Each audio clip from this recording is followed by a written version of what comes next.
അല്ലെങ്കിൽ പുതിയൊരു കാര്യം ചെയ്യുമ്പം പഠിക്കുമ്പം എപ്പോഴും കണ്ടിന്യൂസ് ആയിട്ട് നടക്കുന്ന ഒരു കാര്യമുണ്ട്. ബ്രെയിനകത്ത് പുതിയതായിട്ടുള്ള സെൽസ് ഉണ്ടായിക്കൊണ്ടിരിക്കുക, പുതിയ നെർവ്സ് ഉണ്ടായിക്കൊണ്ടിരിക്കുന്നതാണ്. ഓക്കെ, ന്യൂറോ ജെനസിസ് ഉണ്ടാകുന്നതാണ്. അല്ലെങ്കിൽ സ്ട്രോക്ക് പോലെ എന്തെങ്കിലും ഇഷ്യൂസ് വന്നു കഴിഞ്ഞാൽ, അപ്പോൾ ആ ഒരു ഭാഗം ഡാമേജ് ആയി കഴിഞ്ഞാൽ ഉള്ള ഹെൽത്തി ആയിട്ടുള്ള സെൽസ് അതിൻ്റെ ടാസ്കും കൂടെ ഏറ്റെടുത്ത് ചെയ്യുന്നതാണ്. ഇതിൻ്റെ ആപ്ലിക്കേഷൻ എന്ന് വെച്ചാൽ വളരെ വാസ്റ്റ് ആയിട്ടുള്ള മെഡിക്കൽ ആപ്ലിക്കേഷനാണ്. നമ്മൾ പുതിയ കാര്യങ്ങൾ പഠിച്ചെടുക്കുന്ന നമ്മുടെ ഒരു എബിലിറ്റി ഇതിലാണ്. നമ്മുടെ കോഗ്നിഷൻ, നമ്മുടെ IQ, അത് ഒരു പക്ഷേ ഇതിനകത്ത് വരുന്ന ന്യൂറോ പ്ലാസ്റ്റിസിറ്റിയിൽ വരുന്ന ചേഞ്ചസിനെ അടിസ്ഥാനമാക്കിയിരിക്കും. ഏവർക്കും നമസ്കാരം, ഞാൻ ഡോക്ടർ ആനന്ദ്. നമുക്കിന്ന് ന്യൂറോ പ്ലാസ്റ്റിസിറ്റിയെക്കുറിച്ച് സംസാരിക്കാം. നമ്മൾ ഓരോ കാര്യങ്ങൾ ചെയ്യുമ്പോഴും, പുതിയൊരു കാര്യം മനസ്സിലാക്കുമ്പോൾ, അല്ലെങ്കിൽ പുതിയൊരു കാര്യം ചെയ്യുമ്പം പഠിക്കുമ്പം എപ്പോഴും കണ്ടിന്യൂസ് ആയിട്ട് നടക്കുന്ന ഒരു കാര്യമുണ്ട്. അത് ജനനം മുതൽ മരണം വരെ കണ്ടിന്യൂസ് ആയിട്ട് ഒന്നല്ലെങ്കിൽ വേറൊരു അളവിൽ നടക്കുന്ന ഒരു കാര്യമാണ് ന്യൂറോ പ്ലാസ്റ്റിസിറ്റി. ഓക്കെ, അതായത് പുതിയ നെർവ് കണക്ഷൻസ് ഉണ്ടായിക്കൊണ്ടിരിക്കുകയാണ്. അപ്പോൾ ഇതിനെക്കുറിച്ചൊക്കെ നമുക്ക് ഡിസ്കസ് ചെയ്യാം.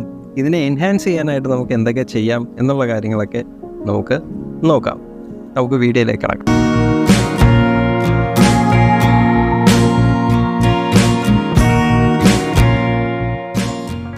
അപ്പോൾ ഇതിനകത്ത് മെയിനായിട്ട് കീ കോൺസെപ്റ്റ്സ് ആയിട്ട് ന്യൂറോ പ്ലാസ്റ്റിസിറ്റിക്ക് പറയുന്നത് 4 കാരണങ്ങൾ കൊണ്ടാണ് ഇത് നടക്കുന്നത് എന്നുള്ളത്. ഓക്കെ, ന്യൂറോ പ്ലാസ്റ്റിസിറ്റി ഉണ്ടാകുന്നത് അതാണ് synaptic plasticity, structural plasticity, exposure ഡിപ്പെൻഡൻറ്റും ഇഞ്ചുറി ഇൻഡ്യൂസ് ആയിട്ടുള്ള. അപ്പം ബേസിക്കായിട്ട് പറയാന്നുണ്ടെങ്കിൽ ഈ കാരണങ്ങൾ കൊണ്ട് പുതിയതായിട്ടുള്ള കണക്ഷൻസ് ഉണ്ടാകുന്നുണ്ട്, പുതിയതായിട്ടുള്ള സ്ട്രക്ചറൽ പാത്വേസ് ഉണ്ടാകുന്നുണ്ട് എന്നുള്ളത് പറഞ്ഞു. അപ്പോൾ അതിൻ്റെ കാരണങ്ങൾ ജസ്റ്റ് ഒന്ന് ലിസ്റ്റ് ചെയ്തതാണ് ഇത്. സൈനാപ്റ്റിക് കണക്ഷൻസ് പുതിയതായിട്ടുള്ള ജംഗ്ഷൻസ്, ജോയിൻറ്റ്സ് പുതിയതായിട്ട് വേറെ ഉണ്ടാകുന്നുണ്ട്.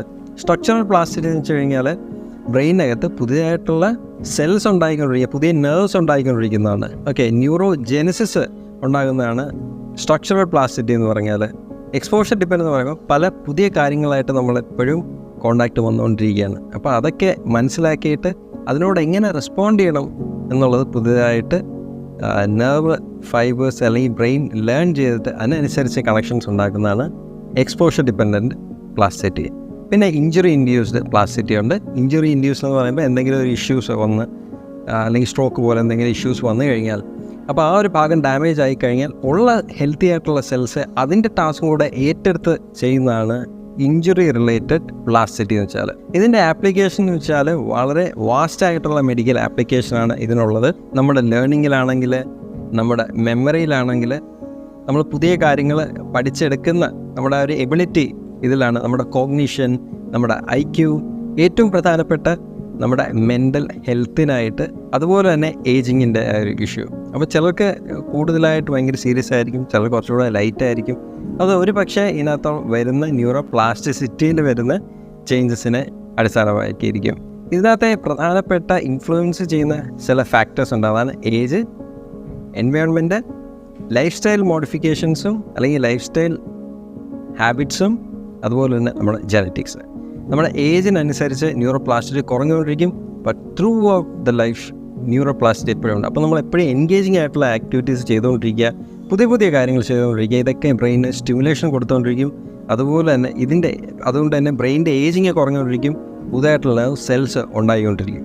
എൻവയോൺമെൻറ്റൽ ഫാക്ടേഴ്സ് ഉണ്ട്. എൻവയോൺമെൻറ്റൽ ഫാക്ടേഴ്സ് എന്ന് വെച്ച് കഴിഞ്ഞാൽ നമ്മൾ ഏതൊക്കെ എൻവയോൺമെൻറ്റുമായിട്ടാണ് എക്സ്പോസ് ആവുന്നത്, അത് സ്ട്രെസ്ഫുൾ ആയിട്ടുള്ള എൻവയോൺമെൻ്റ് ആണോ, എൻജോയബിൾ ആയിട്ടുള്ള എൻവയോൺമെൻ്റ് ആണോ, അതൊക്കെ അടിസ്ഥാനപ്പെടുത്തി നമ്മുടെ ന്യൂറോ പ്ലാസ്റ്റിസിറ്റിയിൽ കൂടുതലും കുറവൊക്കെ ഉണ്ടാകാം. പിന്നെ ലൈഫ് സ്റ്റൈൽ മോഡിഫിക്കേഷൻ, അല്ലെങ്കിൽ ലൈഫ് സ്റ്റൈൽ ഹാബിറ്റ്സ് അനുസരിച്ച് നമ്മുടെ ഈ ന്യൂറോ പ്ലാസ്റ്റിസിറ്റി വ്യത്യാസം വരാം.